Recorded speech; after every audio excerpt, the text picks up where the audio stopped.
की मी लिखाणात इतकी बिझी आहे की माझा अभिनय मी आपसूक कमी केला आहे. माझ्यासाठी ती पर्सनली मला फारच आवडते. मग तू जर बघशील तर मी कधीही रेड कार्पेटवर साडीतच असते. जेव्हा अल्फा मराठी सुरू झाला अगदी सुरुवातीला, तेव्हा ज्या सिरियल सुरू झाल्या होत्या त्यातल्या एका सिरियलची मी प्रोड्युसर होते.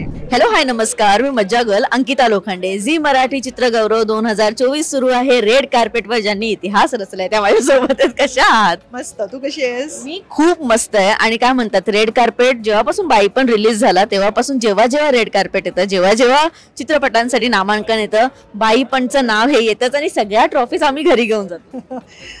मला असं वाटतं की सगळ्यात मोठी ट्रॉफी जेव्हा सुरुवातीलाच आमच्या घरी आली, जी अशी फिजिकल नसेल पण प्रेक्षकांचं कौतुक, हे जेव्हा आमच्या घरात आलं तेव्हा हे सगळं नंतर ओघाने येणारच होतं. पण रेड कार्पेटवर येताना नेहमीच असा विचार होतो, आत्ता काय घालायचं बाबा, आत्ता काय आउटफिट करायचं. पण साडी ही नेहमीच काय म्हणतात कम्फर्टेबल असते प्रत्येक स्त्रीसाठी. तुमच्यासाठी किती स्पेशल आहे? कम्फर्टेबल पेक्षा मला असं वाटतं की साडी खरंच खूप एलिगंट दिसते. माझ्यासाठी ती पर्सनली मला फारच आवडते.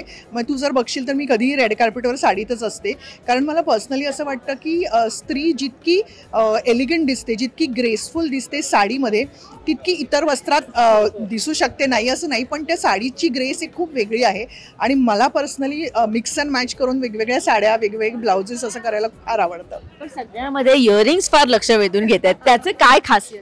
नाही, खासियत हीच आहे की मला एकच असा चंकी पीस घालायला आवडतो. अंगठ्या माझ्या नेहमीच असतात, पण गेल्या वेळेस एक फार सुंदर अंगठी होती, ह्या वेळेस मला बघायची. यावेळेस माझं असं हे फुलपाखरू आहे आणि ते साधं फुलपाखरू नाही, ते असं ड्रीमी आहे. कारण त्याचा अर्धा पंख आहे तो हळूवार असा पसरत चाललाय, त्यामुळे त्याचे स्वप्न हळूवारपणे पसरतायत असा त्याचा अर्थ आहे त्या अंगठीचा.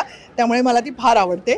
आणि इयरिंग्सचं म्हणशील तर मला एकच चंकी पीस घालायला आवडतो. सहसा तू बघितलंस तर इयरिंग्स आणि हे असा सेट मी घालत नाही कधीच. एकच कुठला तरी स्टेटमेंट पीस असेल तर तो लक्ष वेधून घेतो असं मला वाटतं आणि मला तसंच आवडतं. किती भारी. म्हणजे हा मी विचार नव्हता केला ऍक्च्युली अंगठीचा. म्हणजे कोणीही बघेल तर असं वाटेल की डिझाईन हा पण फार सुंदर आहे. पण आता अभिनय प्लस लिखाण कुठे जास्त मन रमते, किंवा आता आम्हाला कशातून जास्त दिसणार आहात? जास्त मी नक्कीच आता लिखाण करते, पण कशात मन रमते हे मी नाही सांगू शकणार. हे म्हणजे आईला विचारण्यासारखं आहे की कुठलं मूल तुला जास्त आवडतं. मला त्या वेळेला दोन्ही आवडतं, पण म्हणजे कारण क्रिएटिव्ह आहे शेवटी दोन्ही, आणि ती गंमत आहे प्रत्येक कामाची. त्यामुळे दोन्ही खरं सांगायचं तर मला जास्तच आवडतं. पण हो, असं काही झालंय खरं गेली 2-3 वर्ष की मी लिखाणात इतकी बिझी आहे की माझा अभिनय मी आपसूक कमी केला आहे. म्हणजे जर माझ्या पुढ्यात एकाच वेळेला एक लिखाणाचं प्रोजेक्ट आलं आणि एक अभिनयाचं आलं तर मी लिखाणाचं निवडते सध्या. त्यामुळे अभिनय थोडा माझ्यासाठीच मागे पडलाय. त्यामुळे आत्ता ह्या वेळेला असं आपण म्हणूया की मी लिखाणाला जास्त प्रेफरन्स देते. पण झी मराठी म्हणजे प्रत्येकाचं माहेरघर. तिथे आलात, एन्जॉय करा, कारण का आजचा दिवस तुमचा आहे. ट्रॉफी इथेच जाणार आहे. मला एक झी मराठी तू म्हणालीस म्हणून मला आठवते की जेव्हा अल्फा मराठी सुरू झाला अगदी सुरुवातीला, तेव्हा ज्या सिरियल सुरू झाल्या होत्या त्यातल्या एका सिरियलची मी प्रोड्युसर होते. आणि सोमवार मंगळवारचे ते वीकली होत्या. तर सोमवारी सुरू झालेली ती पहिली सिरियल, म्हणजे टेक्निकली अल्फा मराठीवरच्या पहिल्या सिरियलची मी निर्माती होते. नायक नावाची सिरियल होती.